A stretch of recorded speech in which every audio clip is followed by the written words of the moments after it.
صل على محمد وعلى رحم الله من قرأ الفاتحة.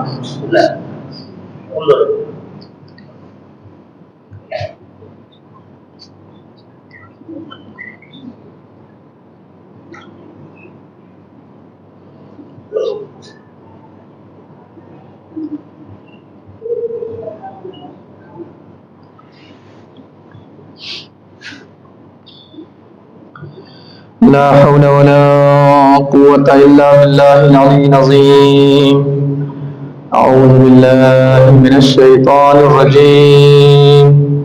بسم الله الرحمن الرحيم. الحمد لله رب العالمين، والصلاة والسلام على أشرف الأنبياء والمرسلين سيدنا ونبينا وشفيع مذنبينا أبي القاسم المصطفى محمد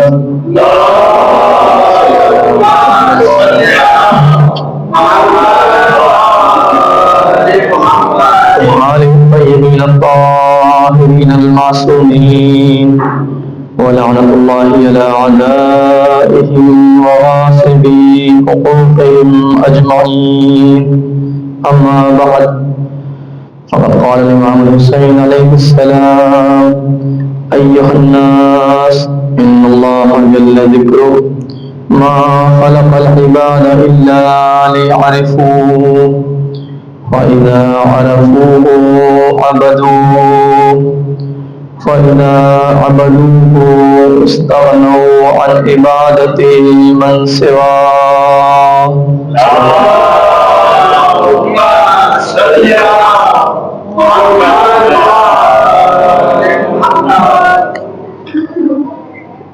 حضرات، کل سے جس رخ پر گفتگو جاری ہے اسی کو آگے بڑھاتے ہوئے کچھ باتیں آج آپ مجھے گزارش کرنا ہے. ہم مقصد امام حسن علیہ السلام کو تاریخ کے آئینے میں سمجھنے کی کوشش کر رہے ہیں، اور تھوڑا سا تاریخی پہلو سے چیزوں کو جاننے اور سمجھنے کی کوشش کی جائے گی انشاءاللہ. حدیث جو سماع میں کلام قرار دی ہے اس کا ترجمہ میں کیا جا چکا ہے، اس لیے اس کو نہیں دہرا رہے ہیں. جب یزید تخت حکومت پر آیا تو اس وقت مدینے کا گورنر ولید ابن عتبہ ابن ابو سفیان تھا، بے شمار. اس وقت مکے کا امیر جو ہے وہ عمرو ابن سعید ابن عاص تھا. کوفے کا گورنر نعمان بن بشیر تھا، اور بصرے میں عبید اللہ ابن زیاد، جس کے اوپر بے شمار لعنت ہو کہ یہ بعد میں کوفے آیا، اور اسی کے آنے کے بعد سے کوفے کے حالات بدل گئے. تو اس طرح سے جب یزید تخت حکومت پہ گیا تو یہ لوگ جو ہیں وہ الگ الگ علاقوں کے گورنر تھے. جیسے یزید تخت خلافت پر بیٹھا تو یزید کے باپ نے اس کے مرنے سے پہلے یزید کے حوالے سے لوگوں سے بیعت لے لی تھی، بہت سارے لوگوں سے، اور یہ اعلان کر دیا تھا کہ یزید میرا ولی عہد ہوگا، میرا جانشین ہوگا، سکسیسر ہوگا، یا آپ کہیں اترادھیکاری ہوگا. اس طرح بہت سارے لوگوں نے بیعت کر لی تھی. لیکن 3 شخصیتیں ایسی تھیں بڑی شخصیتوں میں جو 12 دن کا نام تھا، ایک پرومیننٹ فیگرز تھے، انہوں نے بیعت نہیں کی تھی. ان کو کہا جاتا ہے عبادلہ. عبادلہ یعنی یہ اس میں عبداللہ کی جمع ہے، یعنی 3 عبداللہ جنہوں نے بیعت نہیں کی. کون کون سے؟ ایک تو سب سے پہلے خود ابا عبداللہ حسین علیہ السلام، سرکار سے اللہم صلی علی محمد وعلی محمد. البتہ ان کے لیے ابو عبداللہ ہے، اور باقی 2 اور عبداللہ تھے جنہوں نے بیعت نہیں کی. کون کون؟ ایک عبداللہ ابن زبیر اور ایک عبداللہ ابن عمر، خلیفہ دوم کے بیٹے. ان 3 لوگوں نے بیعت نہیں کی. اچھا، یہ تینوں لوگ جو تھے وہ یزید کے نزدیک بہت امپورٹنٹ تھے. یزید جانتا تھا کہ اگر یہ 3 لوگ بیعت نہیں کریں گے تو ہماری حکومت مستحکم نہیں ہو سکتی، مضبوط نہیں ہو سکتی. کہیں نہ کہیں جو ہے وہ ذہنوں میں یہ رہے گا کہ یہ 3 جو بڑی شخصیتیں آخر ان لوگوں نے بیعت کیوں نہیں کی. اس لیے وہ چاہتا تھا کہ ان تینوں سے بیعت لے لی جائے. اچھا یہاں پر ایک بات بیچ میں روک کے عرض کر رہا ہوں، یہ جو میں نے ابھی عرض کیا کہ امام حسین علیہ السلام کو جب ہم زیارت پڑھتے ہیں اور اس میں ہم سلام کرتے ہیں تو کہتے ہیں السلام علیکم یا ابا عبداللہ، ٹھیک ہے. ابو عبداللہ علیہ السلام امام حسین کی کنیت ہے. کنیت کیا ہوتی ہے آپ کو پتہ ہے کہ عرب میں دستور ہے کہ عرب والے جو ہے وہ یہ ان کے کلچر میں ہے کہ وہ ریسپیکٹ کے خلاف سمجھتے ہیں کہ کسی کو نام لے کے پکاریں، تو کوئی نہ کوئی کنیت رکھتے ہیں، کوئی نہ کوئی ایسا ٹائٹل رکھتے ہیں، یا اس کا بیٹا ہوتا ہے اس کے نام سے اس کو پکارتے ہیں. مثلا فلاں کے والد ابو الحسن، امام علیہ السلام کی کنیت کیا ہے؟ ابو الحسن. کیوں؟ اللہم صلی علی محمد وعلی امام حسن علیہ السلام کی نسبت سے آپ کی کنیت ہو گئی ابو الحسن. تو کئی بار ایسا ہوتا ہے کہ خود بیٹا ہوتا ہے اور اس کی نسبت سے وہ کنیت بن جاتی ہے. اور بعض اوقات اگر وہ بیٹے کا نام نہ بھی ہو بالفرض تو کوئی نہ کوئی کنیت رکھ دی جاتی ہے عرب میں، اپنے اعتبار سے کوئی کنیت طے کر دی جاتی ہے. یہ عرب کا دستور ہے اور ان کے کلچر کا حصہ ہے، پارٹ آف کلچر. اب یہاں پہ سوال یہ پیدا ہوتا ہے کہ امام حسین علیہ السلام جو ہے ان کی کنیت ہے ابو عبداللہ. تو اب یہ سوال پیدا ہوتا ہے یہ کنیت کیوں پڑی ہے ابو عبداللہ؟ ایک ریزن تو یہ ہو سکتا ہے کہ ابو عبداللہ اس لیے کہتے ہیں، ابو عبداللہ یعنی عبداللہ کے والد. تو ایک تو ریزن یہ ہو سکتا ہے کہ کوئی بیٹا آپ کا ہو جس کا نام عبداللہ ہو، اس کی نسبت سے آپ کی کنیت ابو عبداللہ ہوگی. کچھ لوگ یہ مانتے ہیں کہ ہاں امام حسین السلام کے ایک بیٹے تھے جن کا نام تھا عبداللہ رضی، یعنی شیرخوار بیٹے. بعض لوگوں کا یہ بھی احتمال ہے کہ شاید یہ وہی جناب علیہ السلام ہوں، یہ بھی احتمال کچھ لوگوں نے دیا ہے. لیکن کچھ لوگوں کا کہنا نہیں، یہ دوسرے بیٹے تھے اور ان کو کہا جاتا ہے عبداللہ رضی. رضی یعنی دودھ پیتا ہوا بچہ، عربی میں رضی کہتے ہیں شیرخوار کو، انفینٹ کو، وہ بچہ جو ابھی دودھ پیتا ہوا ہے. تو عبداللہ کہتے ہیں کہ ایک نام تھا ایک بچے کا امام حسین السلام کے ایک بیٹے کا، اور اسی نسبت سے آپ کی کنیت ہو گئی ابو عبداللہ. لیکن کچھ لوگوں کا ماننا ہے کہ نہیں، ایسا کوئی بیٹا نہیں تھا امام حسین السلام کا، پھر کیوں کہا جا رہا ہے آپ کو ابو عبداللہ؟ بہت ہی خوبصورت یہ جو وجہ بتائی گئی دوسری والی، اس پہ آپ توجہ کیجیے گا. کیوں کہا جا رہا ہے امام حسین السلام کو ابو عبداللہ؟ عبداللہ یعنی اللہ کا بندہ. عبداللہ کا مطلب تو پتہ ہے سب کو، عبداللہ یعنی اللہ کا بندہ. اب کا مطلب کیا ہوتا ہے عربی میں؟ اب کا مطلب باپ ہوتا ہے ویسے، لیکن باپ کیا ہوتا ہے؟ باپ انسان کی روٹ ہوتا ہے، اس کی جڑ ہوتا ہے، اس کا ریشہ ہوتا ہے. باپ سے انسان کا وجود ہوتا ہے نا. باپ کیا ہوتا ہے؟ انسان کا ریشہ اور اس کی جڑ ہوتی ہے. اب ایک سینس میں جو ہے اس کا مطلب ہوتا ہے کسی چیز کی روٹ. اگر ہم اس کو اس سینس میں لیں کہ ابو عبداللہ کیوں کہہ رہے ہیں امام حسین السلام کو، اور اب ہر نماز کے بعد جو کہہ رہے ہیں السلام علیکم یا ابا عبداللہ، یہی امام کی کنیت جو اس سے خطاب کر کے امام کو سلام بھیج رہے ہیں. بعض علماء کہتے ہیں کہ عبداللہ کا مطلب اللہ کا بندہ، اور اب کا مطلب یہ باپ نہیں ہے، اب کا مطلب ہے ریشہ، جڑ، روٹ. عبداللہ یعنی جتنے بھی بندے ہیں اللہ کے، کربلا کے بعد جو بندگی کر رہے ہیں، اس کا روٹ سید الشہداء علیہ السلام، اس کا ریشہ سید الشہداء علیہ السلام. اگر انہوں نے وہ قربانی نہ دی ہوتی تو آج زمین پر عبداللہ نہیں ہوتے، یعنی اللہ کے بندے نہ ہوتے جو اللہ کی بندگی کر رہے ہوتے، اللہ کی عبادتیں کر رہے ہوتے. تو کیونکہ امام حسین علیہ السلام کی قربانیوں کے نتیجے میں آج زمین پر بندگی ہو رہی ہے، لوگ نمازیں پڑھ رہے ہیں، لوگ عبادتیں کر رہے ہیں، لوگ سجدے کر رہے ہیں، لوگ راز و نیاز کر رہے ہیں اللہ سے. یہ ساری کی ساری عبادت و بندگی سید الشہداء علیہ السلام کی قربانیوں کے طفیل میں ہے. اس کا مطلب جو بھی اب اس کے بعد کربلا کے بعد بندگی کرے گا اور عبداللہ بنے گا، اس کا روح امام حسین علیہ السلام کے ساتھ. اس لیے آپ کو کہا جاتا ہے عبداللہ، ابا عبداللہ. اور شاید یہی ایک وجہ ہے کہ ہر نماز کے بعد ہم امام کو اسی کنیت سے یاد کر کے سلام بھیجتے ہیں. یعنی گویا یوں کہنا چاہ رہے ہوں، اگر اس معنی کو لے جو میں نے عرض کیا ابھی، اگر اس معنی کو سامنے رکھا جائے تو اس کا مطلب ہر نماز کے بعد جب ہم سلام بھیج رہے ہیں تو گویا یوں کہتے ہیں امام علیہ السلام کی خدمت میں، مولا یہ جو نماز پڑھی ہے، یہ جو عبادت کی ہے، اور اس عبادت کے ذریعے ہم نے یہ ثابت کیا ہے کہ ہم عبداللہ ہیں، ہم اللہ کے بندے ہیں. سلام ہو آپ پر کہ آپ کی قربانیوں کے نتیجے میں ہم نے نماز پڑھی ہے، ورنہ یہ نماز ہم نہ پڑھ سکتے، ورنہ یہ عبادتیں ہم نہ کر پاتے. تو یہ بات بیچ میں آ گئی بریکٹ میں جو میں نے عرض کی. 3 عبداللہ جو ہے ان سے کہا کہ بیعت لے لی جائے، اور اس نے مدینے کے حاکم ولید کو خط لکھا، کہا کہ جتنی جلدی ممکن ہو ان تینوں سے بیعت لے لو، اور ان تینوں کا کوئی عذر قبول نہ کرنا. اگر یہ تینوں کوئی بھی عذر لے کر کے آئیں تو اسے قبول نہ کرنا. بعض روایتوں میں بھی ملتا ہے کہا کہ اگر یہ بیعت سے انکار کریں تو ان کا سر قلم کر کے میرے پاس شام بھیج دینا. ولید کے بعد جب اتنا بڑا آرڈر آیا تو ولید کو بھی سمجھ میں نہیں آیا کہ ہم کریں تو کیا کریں. تو اس نے مروان ابن حکم کو بلایا مشورے کے لیے. مروان کو کیوں بلایا تھا اپنے دربار میں اور مروان وہاں پر کیوں موجود تھا؟ کیونکہ ولید اتنا بڑا آرڈر جو تھا وہ اس کو امپلیمنٹ نہیں کر پا رہا تھا, اس کو سمجھ میں نہیں آ رہا تھا میں کیسے کروں. حالانکہ ملتا ہے تاریخ میں کہ اس سے پہلے تک ولید اور مروان کے بیچ آپس میں نا اتفاقی تھی, ڈسپیوٹ تھا, آپس میں بنتی نہیں تھی. لیکن اس میٹر میں ولید کو لگا کہ اب میں اکیلا یہ میٹر ہینڈل نہیں کر سکتا ہوں, مجھے مروان کو بلانا پڑے گا. اور اس نے مروان ابن حکم کو بلایا اور مروان سے مشورہ کیا کہ اب کیا کروں, ادھر سے یزید کا یہ آرڈر آیا ہے, میں کیا کروں اس کو لے کر کے. مروان نے یہ سجیسٹ کیا کہ ابھی کے ابھی ان تینوں کو بلاؤ اور ابھی کے ابھی ان تینوں سے بیعت لے لو, فوراً ان کو امیڈیٹ ان کو بلاؤ. اگر قبول کرتے ہیں تو بہت اچھا ہے, اور اگر انہوں نے قبول نہ کیا اور یزید کے باپ کے مرنے کی خبر ان تک پہنچ گئی تو ان میں سے ہر ایک جو ہے وہ خلافت و حکومت کا دعوے دار ہو جائے گا. اس لیے جتنی جلدی ہو سکے ان لوگوں سے بیعت لے لو. پھر ایک جملہ بھی اس نے کہا کہ البتہ عبداللہ ابن عمر کی طرف سے گھبرانے کی ضرورت نہیں ہے, زیادہ پریشان ہونے کی ضرورت نہیں ہے, کیونکہ وہ اہل قیام نہیں ہے, وہ مخالفت نہیں کریں گے. اور خیر ان کی اپنی ایک تاریخ ہے,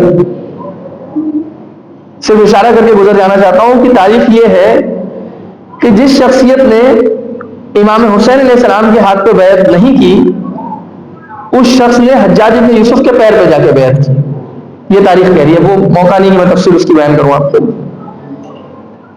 جب کوئی, بس ایک جملہ کہہ دوں یہاں پہ صرف, جب کوئی امام عادل کے ہاتھوں پر بیعت نہیں کرتا تو پھر اس کے بعد یہ ہوتا ہے کہ ظالم اور سفاک ترین انسان کے پیروں پہ گرنا پڑتا ہے.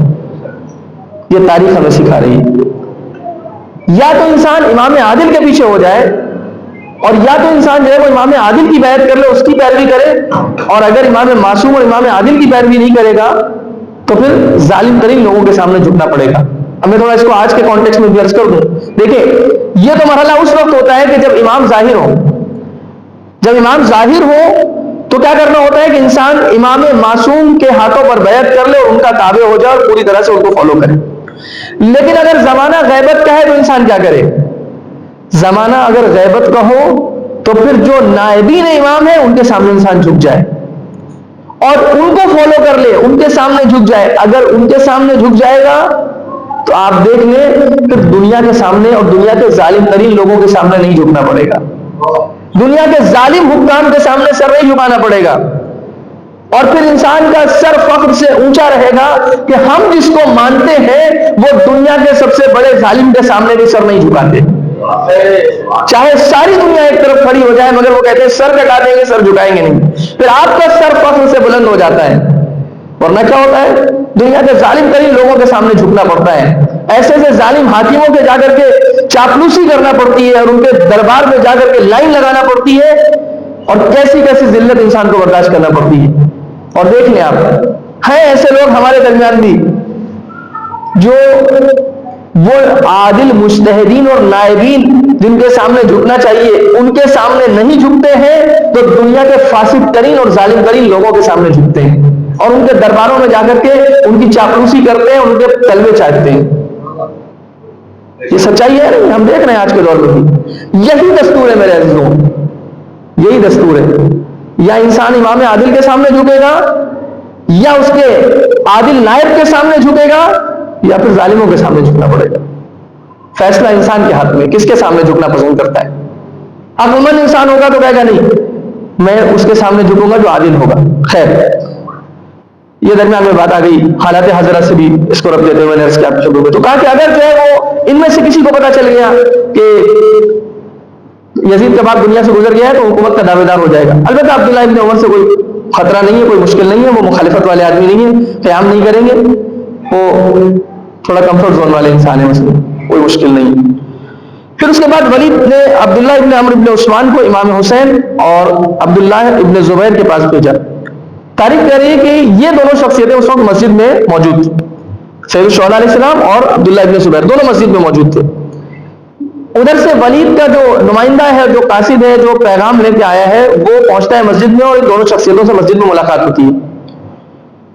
ولید کا پیغام اس نے دیا, امام حسین السلام نے فرمایا کہ جاؤ تم, ہم آتے ہیں ابھی بعد میں, تم جاؤ اور ہم آتے ہیں. امام علیہ السلام نے فوراً عبداللہ ابن زبیر کی طرف رخ کر کے کہا کہ میرا خیال ہے کہ یزید کا باپ دنیا سے گزر گیا ہے اور واصل جہنم ہو گیا ہے, مجھے یہ خیال ہے.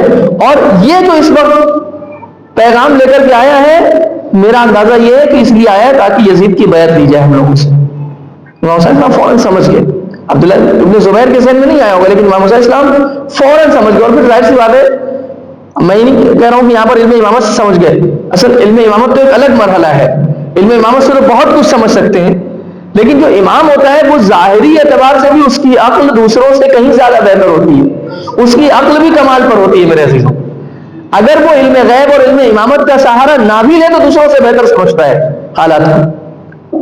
اور یہی تو وجہ ہے کہ دیکھیں, میں ایک بات یہاں پہ اور روک کے عرض کروں آپ کی خدمت میں, امام کی معرفت بہت ضروری ہے.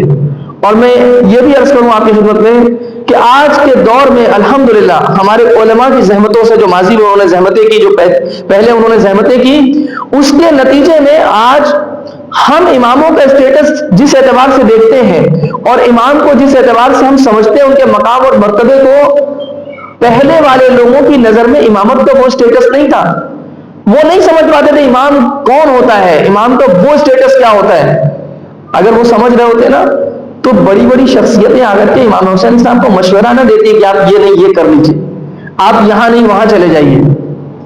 آپ مجھے بتائیں حساب سے آج کا کوئی مجتہد اور کوئی بڑا سے بڑا مرجع اور عالم اگر وہ ہوتا آج کے دور میں جو ہے, کیا یہ امام کو مشورہ دیتا کہ امام سے کہتا کہ آپ یہ نہیں یہ کر لیجئے, آپ یہاں نہیں یہاں چلے جائیے, آپ یہ فیصلہ نہیں یہ فیصلہ کر لیجئے, بچوں کو کیوں لے جا رہے ہیں, خواتین کو کیوں لے جا رہے ہیں, آپ جو ہے وہ کربلا کی طرف عراق کی طرف نہ جائیے آپ. چونکہ اب امامت کا اسٹیٹس جو ہے, جو بالکل لافٹی اسٹیٹس ہے, وہ اب ہمارے مائنڈز میں اسٹیبلش کیا جا چکا ہے. اور وہ کس نے اسٹیبلش کیا؟ وہ علماء نے امامت کا بہت ہی ریفائنڈ کانسیپٹ ہمیں پیش کیا ہے, جو پہلے نہیں تھا اتنا ریفائنڈ. میں آپ کی خدمت میں کبھی انشاءاللہ بعد میں موقع ہے تو عرض کروں گا کہ اس زمانے میں کوفے کے لوگ امام کو کس اعتبار سے دیکھتے تھے اور کس پرسپیکٹو سے دیکھتے تھے. آج کے دور میں ہم جس نظریے سے امام کو دیکھتے ہیں, اسی نظریے سے سارے لوگ پچھلے زمانے میں نہیں دیکھتے تھے امام کو. تو میں عرض کروں آپ کی خدمت میں کہ اگر جو ہے وہ امامت کو سمجھتے ہوتے اور اس لیول پر معرفت ہوتی تو کوئی آ کر کے امام کو مشورہ نہیں دیتا, بلکہ سب کیا کرتے, امام کے سامنے سرنڈر ہو جاتے, سبمٹ ہو جاتے کہ امام نے جو ڈیسیجن لے لیا ہے that is the best decision, we have to follow, ہمیں بس فالو کرنا ہے. امام نے ڈیسیجن لے لیا ہے, ان کو جانے دینا ہے. اب ہمیں یہ پوچھنا ہی نہیں ہے کہ مولا آپ وہاں کیوں جا رہے ہیں, آپ یہ نہ کریے, آپ وہ کر لیجیے, ایسا کچھ نہیں ہوتا. لیکن ظاہر سی بات ہے اس طرح کی معرفت آنے میں ٹائم لگتا ہے, اس طرح کی معرفت آنے میں وقت لگتا ہے. میں عرض کروں آپ یہی تو میں عرض کر رہا ہوں کہ آپ دیکھیں اللہ کا کتنا احسان ہے کہ ہم لوگ زمانے غیبت میں ہیں, لیکن اس کے باوجود ہمارے علماء کی زحمتوں کے نتیجے میں ہم نے امامت کو اس نظریے سے پہچانا ہے اور اس نظریے سے دیکھا ہے, جبکہ ہمارے سامنے وہ پیچھے والے لوگ جو تھے جن کی نگاہوں کے سامنے امام تھے, لیکن تب بھی وہ امام کو اس طرح نہیں پہچان پا رہے تھے. اور فرما رہے ہیں یہ بہت اہم مسئلہ ہے, اس میں ہمیں علماء کی قدر کرنا ہوگی کہ علماء کی زحمتوں کے نتیجے میں آج ہم امامت کا مقام پہچان پائے کچھ حد تک. اسی لیے اب ہم سمجھتے ہیں کہ نہیں, سید الشہداء علیہ السلام نے جو کچھ کیا ہے وہ سب بہتر تھا. آپ نے جو بھی اسٹیپ لیا ہے, آپ کا ایوری اسٹیپ از جسٹیفائڈ, آپ نے جو بھی اسٹیپ اٹھایا وہ سب صحیح تھا, اس میں کوئی فین بٹ نہیں کر سکتے.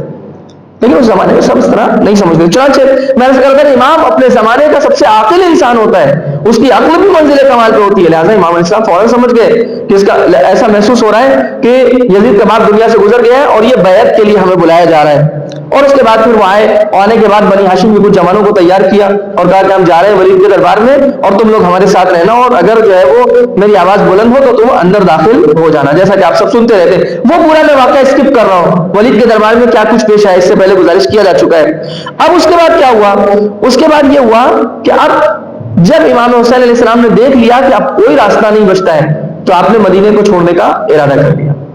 جب امام علیہ السلام مدینے سے نکل رہے تھے, اب یہاں سے میں آپ آگے بڑھا رہا ہوں سلسلے کو, جب امام علیہ السلام مدینے سے نکل رہے تھے تو ایک آیت آپ کی زبان پہ تھی, سورہ قصص کی آیت نمبر 21. کون سی آیت امام کی زبان پہ تھی؟ تاریخ اور روایات نے یہ بیان کیا کہ امام علیہ السلام اس آیت کی تلاوت فرماتے ہوئے نکل رہے تھے.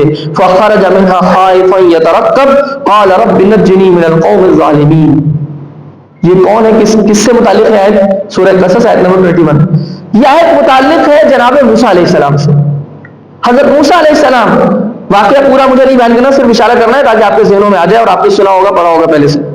کہ حضرت موسیٰ علیہ السلام کیا ہوا کہ جا رہے تھے کہیں پر اور وہاں پر